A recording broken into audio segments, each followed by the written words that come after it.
Bonjour à tous, bienvenue sur ASMC, je continue avec le texte et donc je vais revenir donc sur le tuto précédent à sujet des dingbats, donc de cette police de texte qui est constituée de pictogrammes, on peut appeler ça comme ça, oui. Et donc je vais essayer d'ouvrir sur la version donc Blender 3.0 et apparemment il n'accepte pas les dingbats.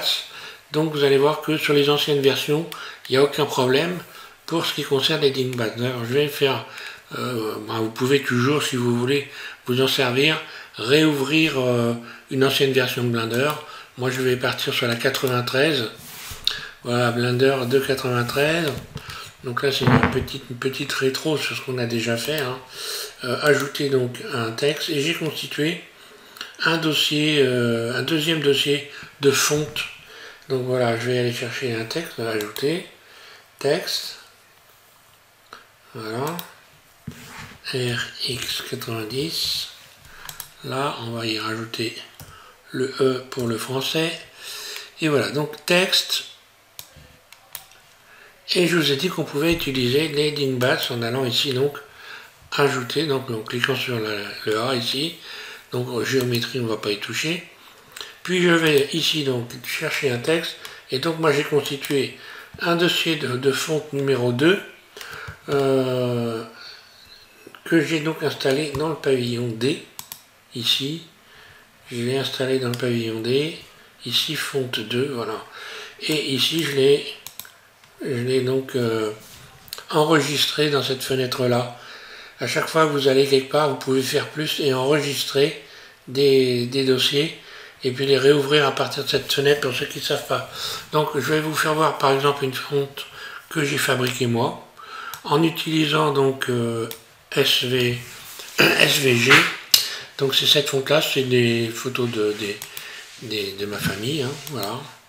Et voilà. Et donc moi je dois traîner quelque part par là. Et hop là, je vais revenir ici en mode edit. Et je vais aller me rechercher, je ne sais pas où je suis exactement. Voilà, c'est ça, moi.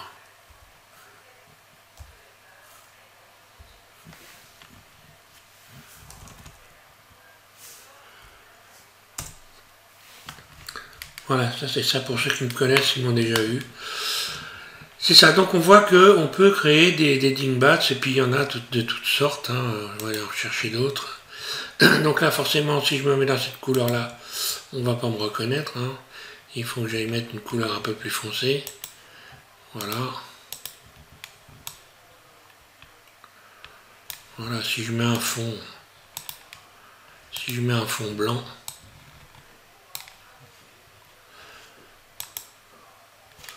voilà, vous reconnaissez. Voilà, donc on peut parfaitement fabriquer ses propres polices de texte, parce qu'on va en parler justement, de quoi est constituée une police de texte, comment on peut éventuellement fabriquer ces polices de texte. Donc moi j'en ai créé quelques-unes. Ici, pour faire ça, il faut utiliser un logiciel qui s'appelle FontForge. Voilà, FontForge, ici, vous pouvez donc à partir de FontForge, cette fenêtre-là, créer vos propres polices de texte en utilisant donc SVG, c'est-à-dire ici cette application, je vais l'ouvrir, donc qui s'appelle Inkscape. Et là, vous pouvez créer des polices. Voilà. Et à partir de cette application-là, Inkscape, vous pouvez créer des polices de texte. Donc je ne vais pas faire cette démonstration puisque moi je vais vous faire une démo de Blender évidemment. Mais bon, c'est à titre indicatif pour ceux qui veulent s'amuser à créer des polices de texte. Il vous faut donc ces deux applications qui sont gratuites, Inkscape et ici FontForge. Voilà, qui permettent de créer des polices. Donc voilà, moi j'en ai créé une avec des photos de ma famille. Donc il faut se rappeler d'une chose, c'est que ces polices de texte ne peuvent servir en réalité à tout le monde que si elles sont dans les fichiers fonte de Windows. C'est-à-dire que si vous voulez que votre famille reçoive le visage ou la police que vous avez créée, il faudra que dans son fichier fonte, il y ait la fonte. Évidemment, parce qu'autrement, aucune application d'un autre ordinateur ordinateur ne pourra la lire à partir du moment où elle n'existe pas dans le fichier. Donc voilà. Donc ça, faut bien s'en rappeler. Lorsqu'on fait une police, mais il faut que les personnes à qui vous allez envoyer ces polices, qu'elles soient donc intégrées dans leur fichier fond de Windows. C'était à titre indicatif parce que on a tendance à croire que ça se passe comme qu'on fabrique une fonte et qu'automatiquement elle est donc utilisée sur chez une autre personne. Donc on va reparler du texte maintenant. Donc je vais supprimer ça, donc voilà. Et je vais revenir sur un texte normal. Et ajouter un texte et on va voir de quoi est composé un texte et ce qu'on peut faire avec. Alors vous allez voir que le sujet est vaste puisque je vais avoir au moins une dizaine de tutos sur le texte. Donc il y a beaucoup de choses à faire pour le texte. Ici je rajoute un texte. Pour le mettre debout, je vais faire X90. Là. Donc je clique sur Tab pour pouvoir écrire le texte. Donc déjà on va l'écrire en français. Voilà, on a donc notre texte ici. Donc je garde simplement texte pour faire cette démonstration, pardon. Et on va voir de quoi est constitué un texte. Donc lorsque je clique sur Tab pour me mettre en mode Edit, on ne voit pas de quoi est constitué le texte. Là, on a juste la possibilité de l'écrire. Maintenant, on va faire en sorte de pouvoir voir de quoi il est constitué. Donc, il peut être constitué de plusieurs éléments. Soit ça peut être un objet constitué de vertices, soit ça peut être un texte donc constitué de courbes de Bézier. Donc, je vais vous faire ça. Pour faire ça,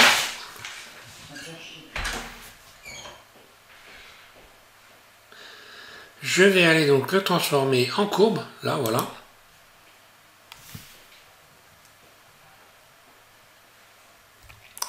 Voilà, donc j'ai transformé en courbe de Bézier. Lorsque je vais en mode Edit, eh bien on voit, voilà ce qui se passe. Donc ça, ce ne sont pas des vertices, ce sont des courbes de Bézier. Lorsque je les attrape en appliquant un clic droit, en faisant un clic droit sur les points ici, vous voyez qu'il y a des poignées. Je les agrandis ici, un clic gauche.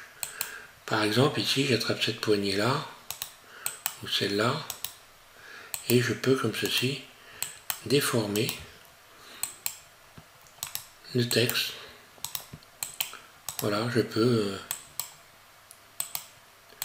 un clic droit, je bouge, un clic gauche, je libère, et puis je peux attraper la poignée ici, et puis vous voyez, comme ça, la basculer. Bon, après, c'est un entraînement, on peut donc... alors, ça permet de faire des lignes, évidemment, qui sont très propres, très lisses,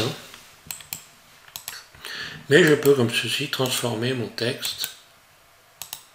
Là, j'attrape les poignées, et je vais transformer mon texte, et puis on va les faire... Vous allez faire la même chose que moi, donner une forme bizarre à votre texte, et on va aller jouer avec ça. Là, là, voilà par exemple, là je vais arrondir ici,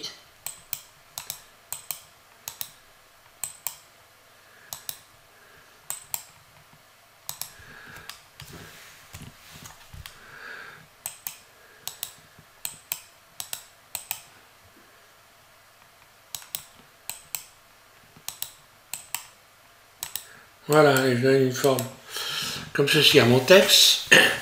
Voilà, et donc là, évidemment, c'est un texte, donc on peut, à partir de en cliquant sur cette icône-là, on peut donc, voilà, ici, comme tous les textes, aller modifier la géométrie. Donc je peux l'extruder, voilà, donner une épaisseur. Je peux également modifier son profil.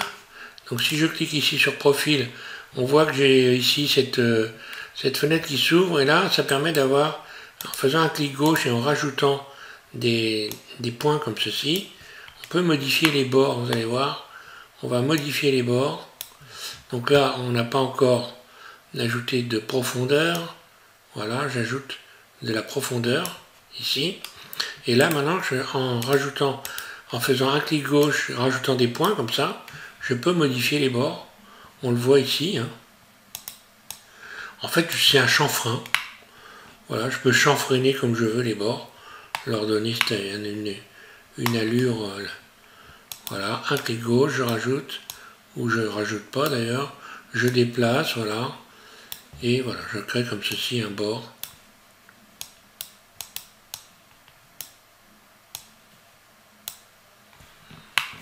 Allez, je vais garder ça, admettons. Je vais garder ça, et ce texte, je peux maintenant le transformer.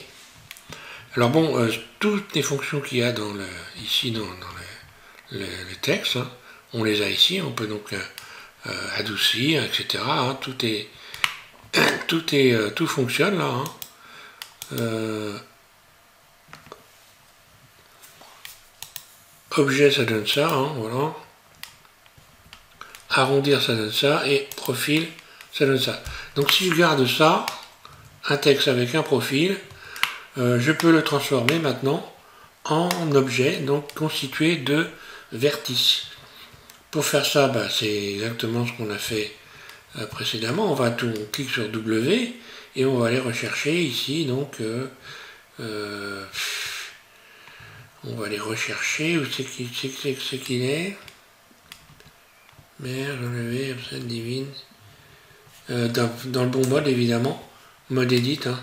W, voilà. Ça va aller mieux comme ça. Et donc là, on va aller transformer ça en... Voilà, tout convert to mesh. Là. Maintenant, quand je vais retourner en mode edit, tab, voilà, j'ai donc bien un mesh constitué de vertices. Donc là, je vais le nettoyer un petit peu parce que tout ça, c'est un peu plus gênant qu'autre chose. Hein. C'est donc pour retirer un peu d'éléments qui ne servent pas trop à grand chose là, il suffit simplement de tout sélectionner. A, vous faites X et vous allez faire une dissolution limitée. Là, voilà, vous voyez que les façades, ici les faces, se sont donc nettoyées. Hein. Il y a moins d'éléments qui ne servent pas à grand chose. Donc on peut également, à partir de là, on pourrait toujours s'amuser à modifier. Hein. Ici, voilà, si je sélectionne toutes ces faces-là, je pourrais dire, tiens, je vais faire des faces internes. I, je bouge très légèrement. Voilà, face interne. Alt E, soit ressortir, soit rentrer sur l'intérieur. Vous voyez, je peux toujours jouer avec les lettres. Ici, par exemple, si je me mets en vue de dessus, je vous donne quelques astuces. Mode transparent, Alt Z. Puis ici, je vais faire je vais rajouter une boucle ici en utilisant je vais utiliser carrément bisecter. Je fais un trait. Je vais sortir du mode transparent. Alt Z. Voilà. A. Je sélectionne tout A. Bisecter. Je crois que là je fais une petite... Je fais une petite bidouille, non, c'est bon. Oui, vu de dessus. Donc bisecter, qui est dans le menu, dans mon menu favori, hein, là. Ok. CTRL B, donc je fais un biseau. Et là, je peux extruder les surfaces en faisant Alt E, extruder les faces. Soit vers l'intérieur, comme ça. Je vais me mettre là, on verra mieux.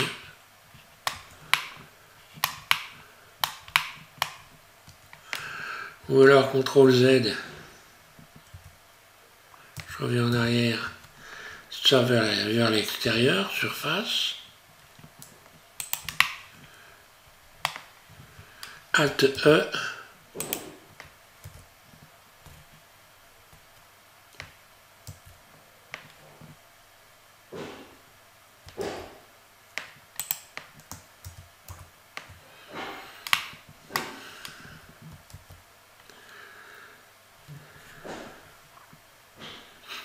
Ah oui, d'accord, Alt Z, je sors.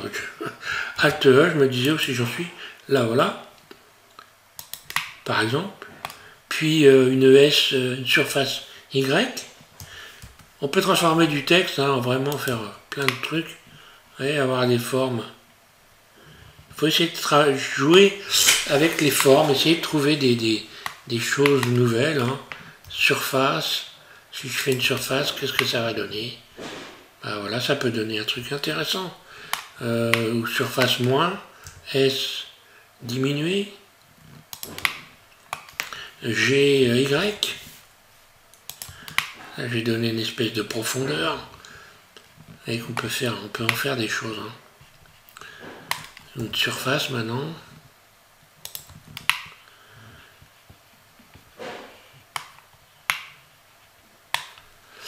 Donc on peut vraiment jouer avec les formes et faire des choses intéressantes. Donc ce genre de choses-là, ça pourrait être intéressant, par exemple, dans une intro, si je reviens en arrière comme ça, que j'ajoute une clé de forme ici aux éléments qui sont sélectionnés. Donc par exemple, j'ai ce texte ici, je me remets en mode objet, je vais vous donner une astuce pour ajouter des clés de forme.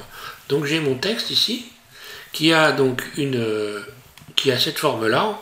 Donc là, j'ai ici clé de forme. En cliquant sur ce triangle-là, je fais plus, ici, et j'ai donc une forme de base qui est cette forme-là, et je vais en rajouter une nouvelle forme ici.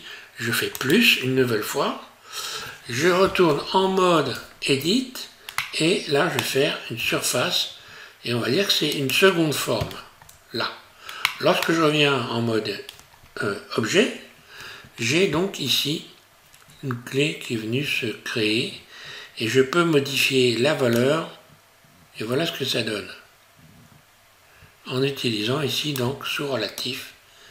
Donc à partir du moment où par exemple ici je vais créer mon texte, on imagine que je vais enregistrer mon texte, donc là je modifie sa surface carrément, donc je me mets sur la base, surface, petite surface, puis ici je vais commencer donc à enregistrer. Donc là j'ai une première clé qui s'est insérée, hein. Je vais disons sur 40 images remodifier la surface comme ceci, et par la même occasion je vais indiquer ici sur la valeur, je vais enregistrer une image clé. Donc je vais l'enregistrer à partir d'ici. Donc j'insère une image clé, un clic droit, insérer une image clé, et on va dire que là, jusqu'à 60 ici, la valeur va changer, ça va s'ouvrir. Par exemple, ce qui va nous donner dans la lecture ceci.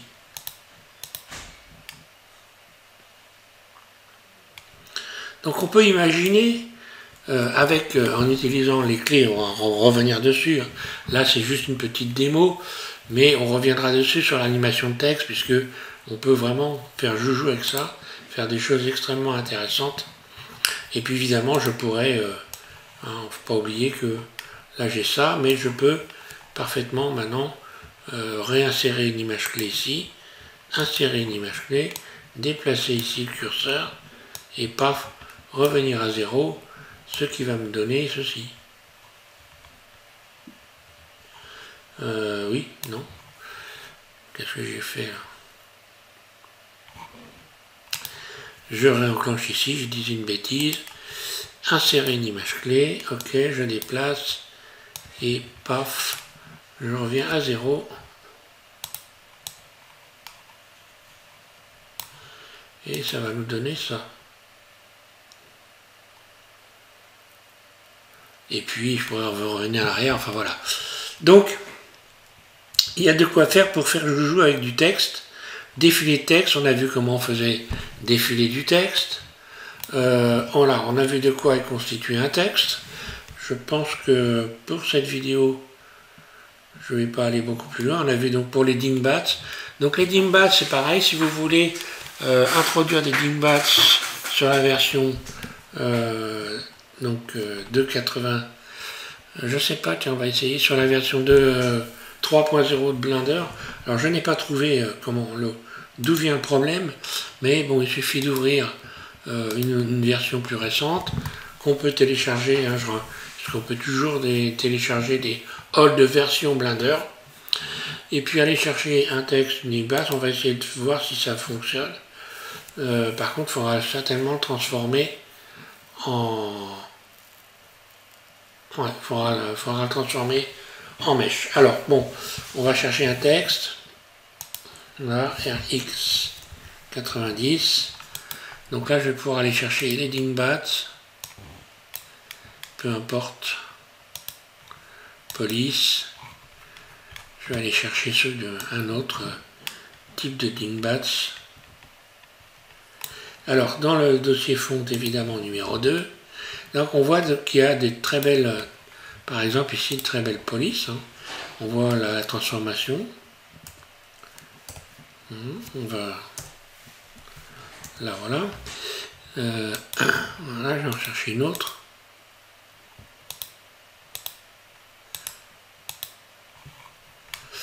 Donc là, on va chercher Dingbats. Donc dans le dossier font numéro 2,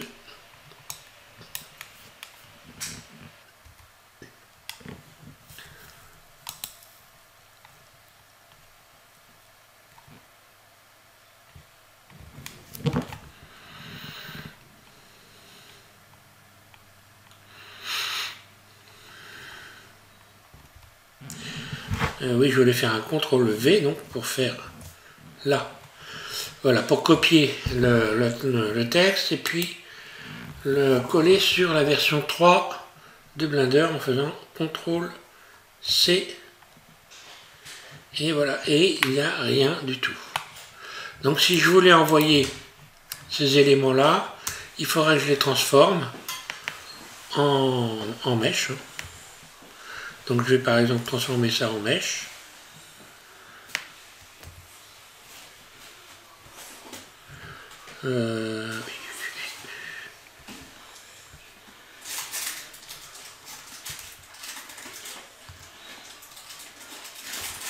Transformer ça en mèche.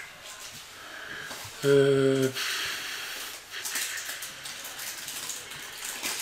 normalement je devrais pouvoir l'avoir là. W. Ah oui, il faudra peut-être que je sélectionne. Ça marchera beaucoup mieux évidemment. Donc voilà, en mèche. CTRL C. Voilà, je copie et je retourne sur la version 3. CTRL V. Et voilà. Et là, bah voilà, pas de problème, ils sont là. Hein.